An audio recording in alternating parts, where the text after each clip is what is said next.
this is Swapnil Bharti, and we are here in San Francisco to cover DockerCon. And today we have with Alex, and we are going to talk about a topic which is close to my heart as well. But before that, can you tell us a bit about yourself? Yes, thank you for having me. So my name is Alex Qin, and I'm a programmer and a teacher. I'm originally from Paris, but I live in Brooklyn. And the bulk of my work right now is on universal access to computer science education and teaching people to code as a means of creating positive change within their communities.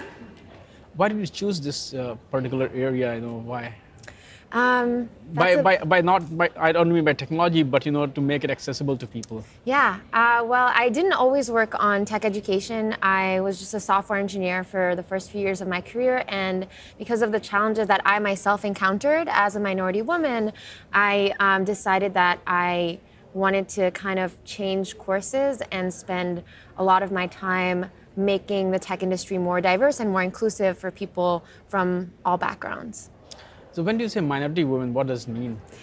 It means that I am a woman and I'm also Chinese and Filipina, so, an underrepresented minority in tech, we'll say somewhat.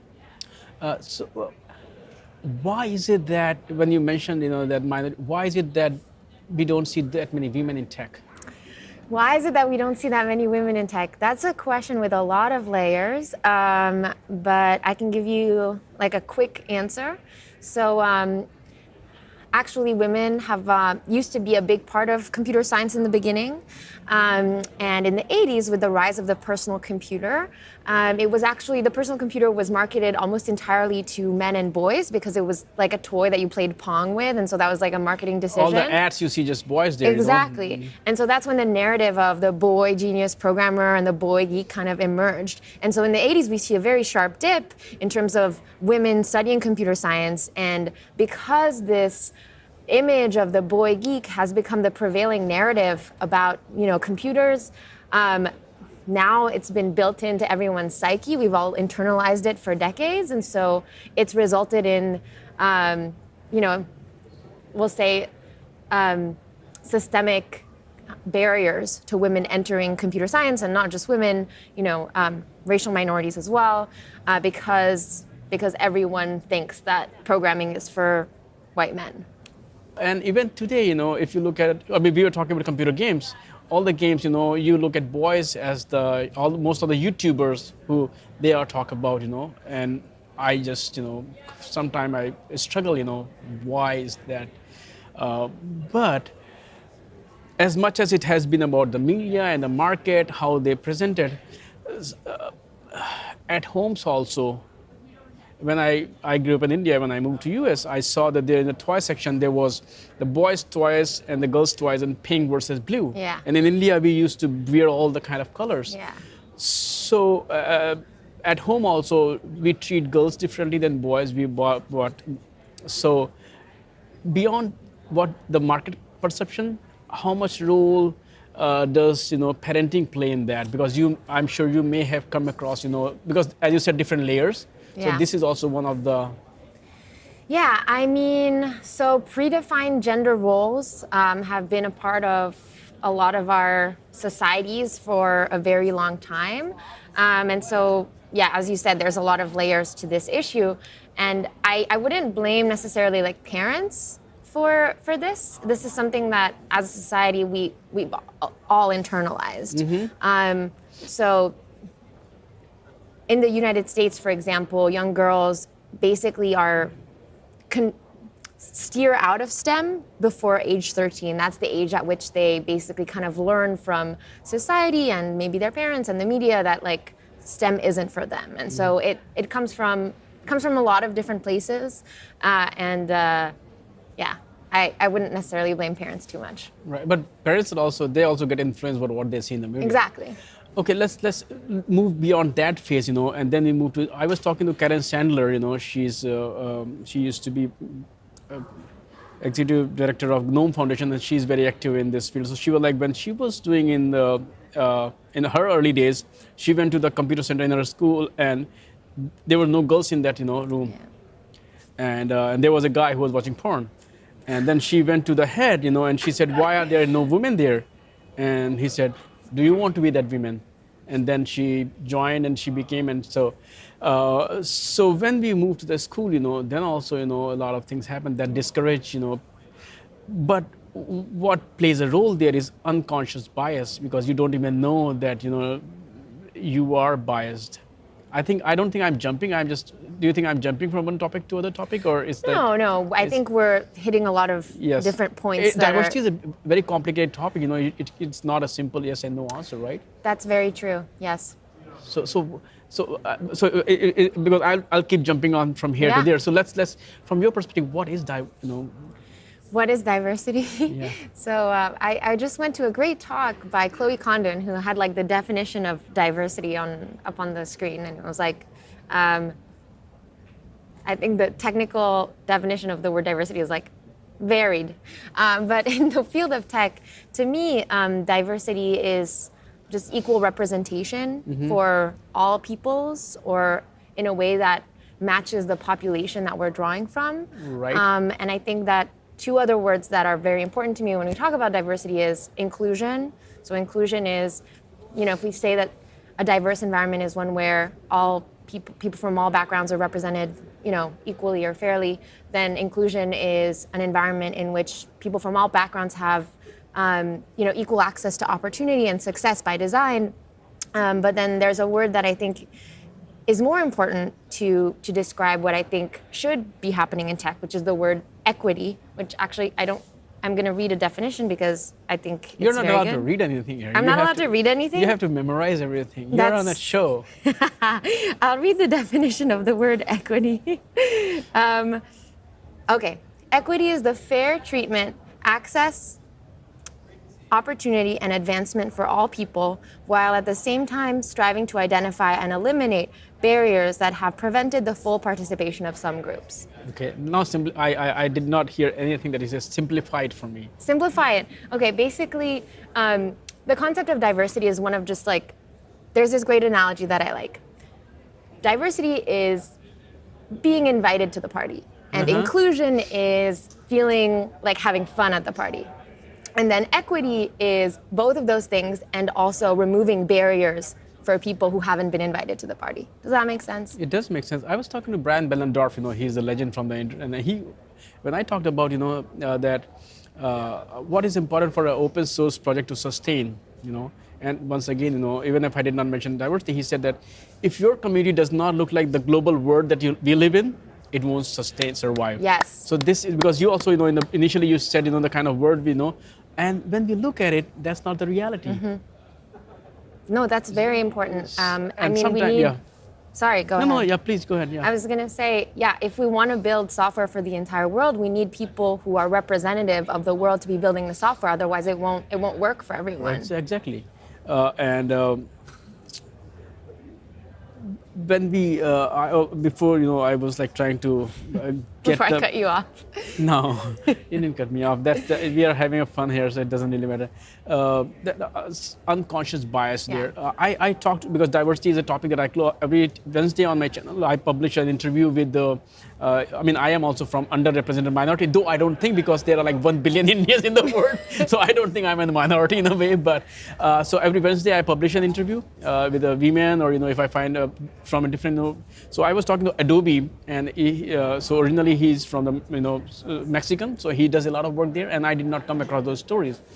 But what I feel sometimes when I talk to people is that I was shocked. I was talking to somebody in Europe, and she said, no, there is no such problem. There's different perceptions in your. And her opinion was that things will be better if we stop talking about it. So there is a unconscious bias, and I struggled to have a conversation with her in a way. I try to give some examples, but in some way she has been lucky, because she just got out of school, she got picked up by Google Summer of Code, and she got picked up by camp. So it was just 6 months. But as she progresses in the career, then she will see a lot of roadblocks, then she might realize. So anyway, I talk too much, sorry. But there are twofold. One is that this subconscious, unconscious bias, and second is that how to handle them.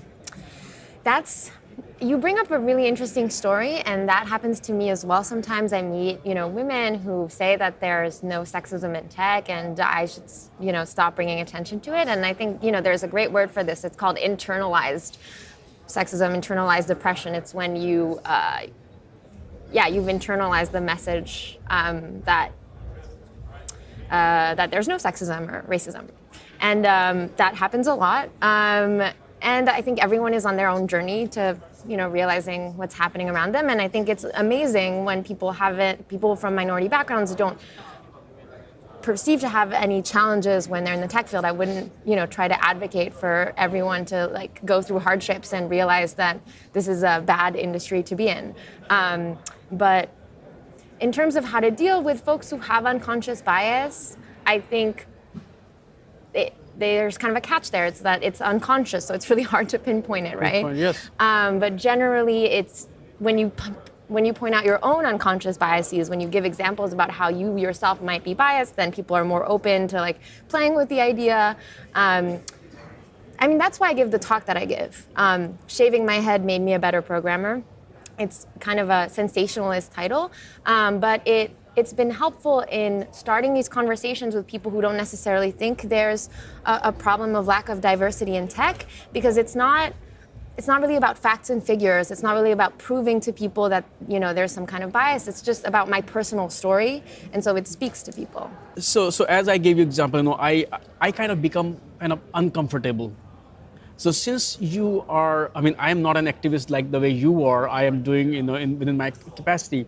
So what is your advice how to approach these people so that you keep the conversation constructive, at the same time you do try to make them aware, or is it a futile exercise? That's a great question. I don't think it's a futile exercise. I think people are more likely to listen to people they trust and respect. Mm-hmm. So I think that if someone is from a really different background from me and really doesn't believe in the problem of, sexism or racism, et cetera, in tech, then I'm probably not going to be the right person to convince them. Exactly. But someone who looks like them, someone that they look up to, they would probably listen to more. That's true.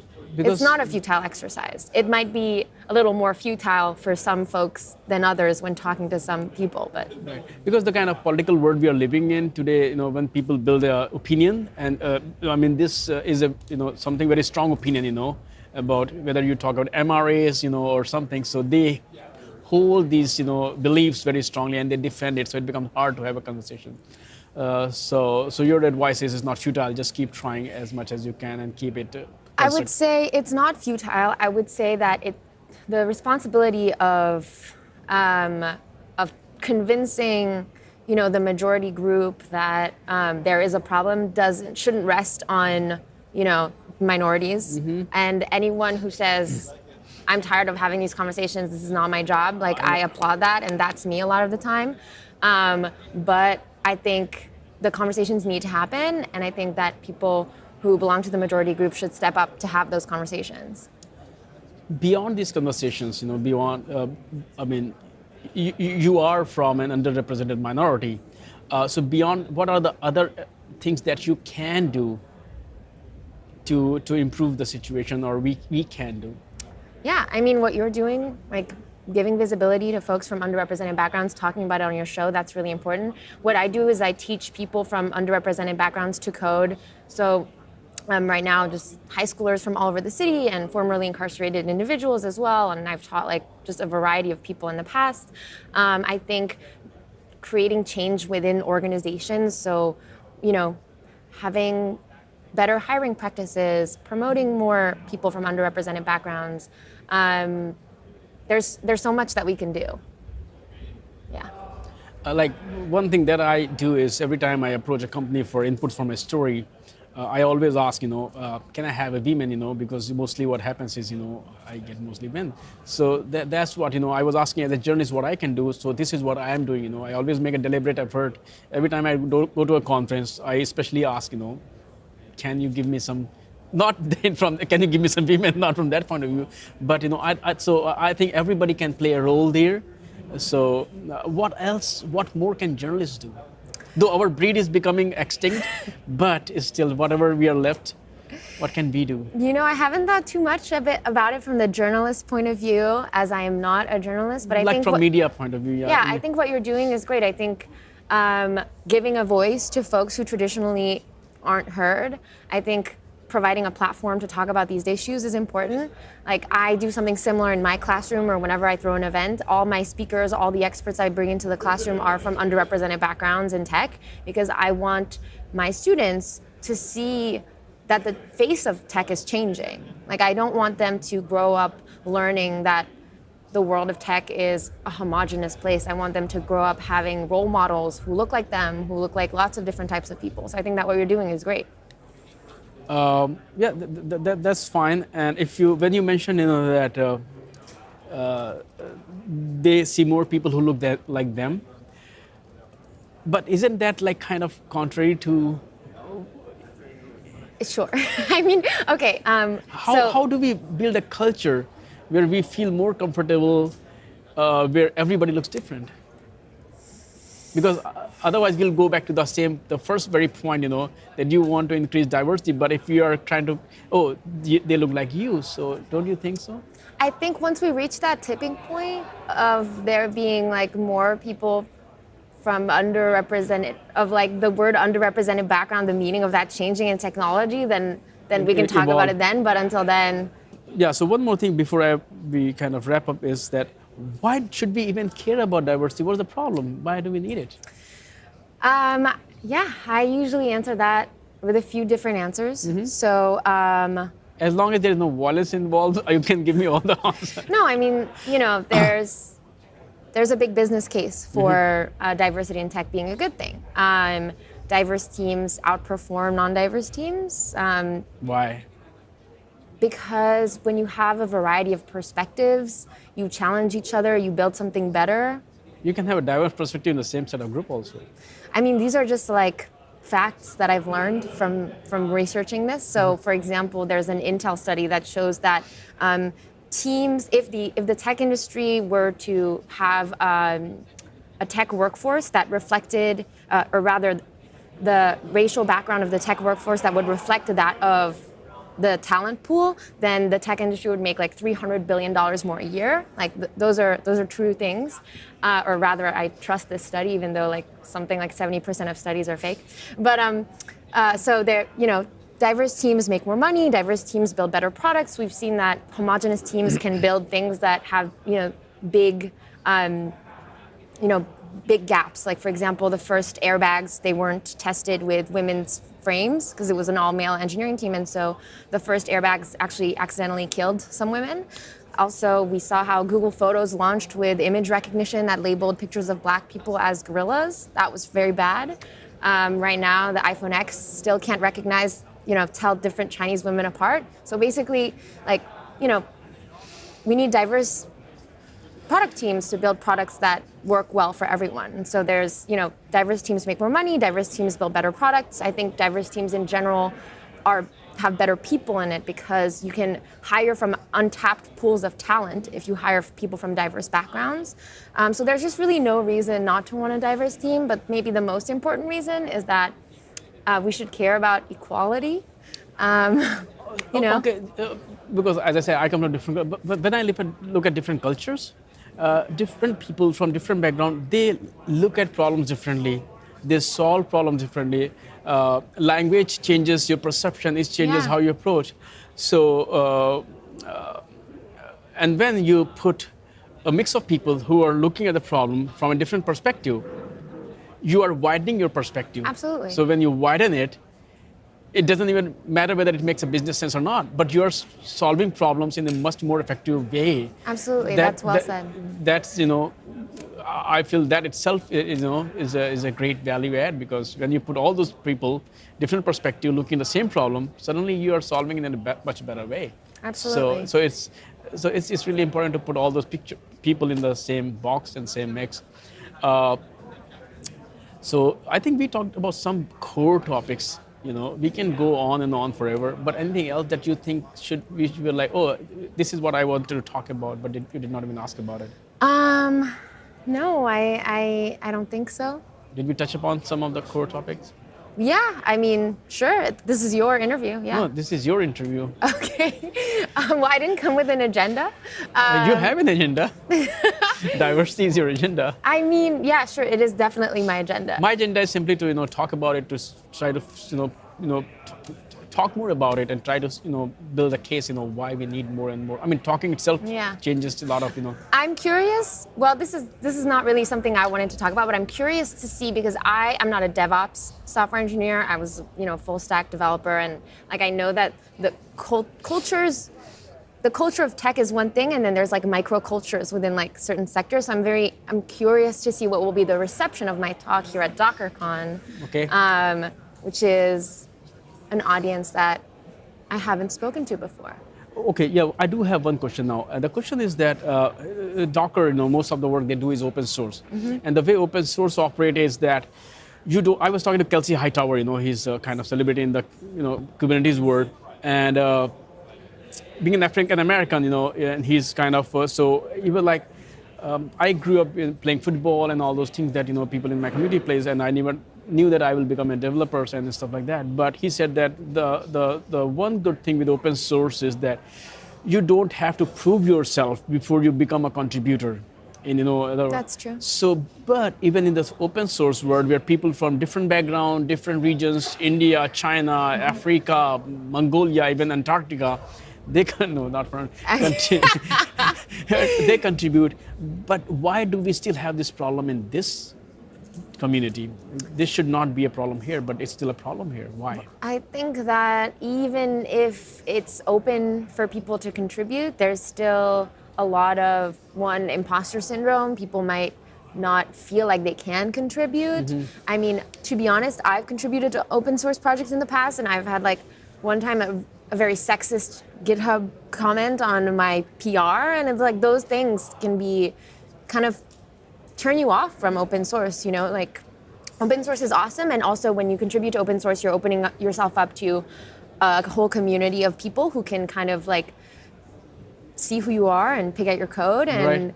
if you're already kind of uncomfortable because you encountered some challenges because of you're from an underrepresented background, then that can be kind of scary. Right. Because even if it is open source development model, it's still microcosm of the society we live in. Exactly. Sometimes actually, whenever I talk about diversity, I get a lot of pushback, and that is just leave our project alone. Okay, we don't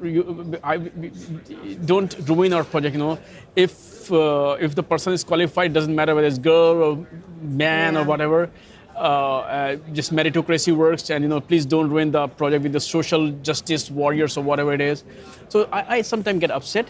But the problem is it's even if it is open source, they're still same kind of people. Yeah. So just because it's open source does not mean they have solved the problem of working together to solve the code, but they have not looked at society as a problem yet.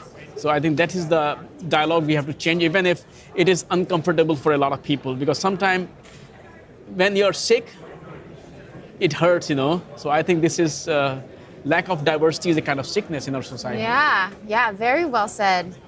And it will hurt a lot of people. There will be a lot of pain, but you have to do that. Anyway, so let's not talk about technology. Let's not talk about diversity and all this. Let's talk about you for a while. Yes. So when you're not doing all this coding and trying to give what do you do in your free time? Honestly, I don't have much free time. I spend all of my time basically doing my day job. So teaching, being the director of technology at Gakko, teaching kids to code to make a better world. And then in my free time, I run my passion project, the Code Cooperative, in which I teach formerly incarcerated individuals to code so they can highlight issues they've identified in the criminal justice system. And then I serve on a few nonprofit boards that also kind of work to make tech a more diverse place. And so I honestly, I've been kind of burning out. And that's, I think, a problem that I need to address. So I'm trying to downsize all the things that I do so that I can have an identity outside of my work again. Yeah, because we don't want you to totally veer out. So it's not just about tech, because the area that you're working on is stressful.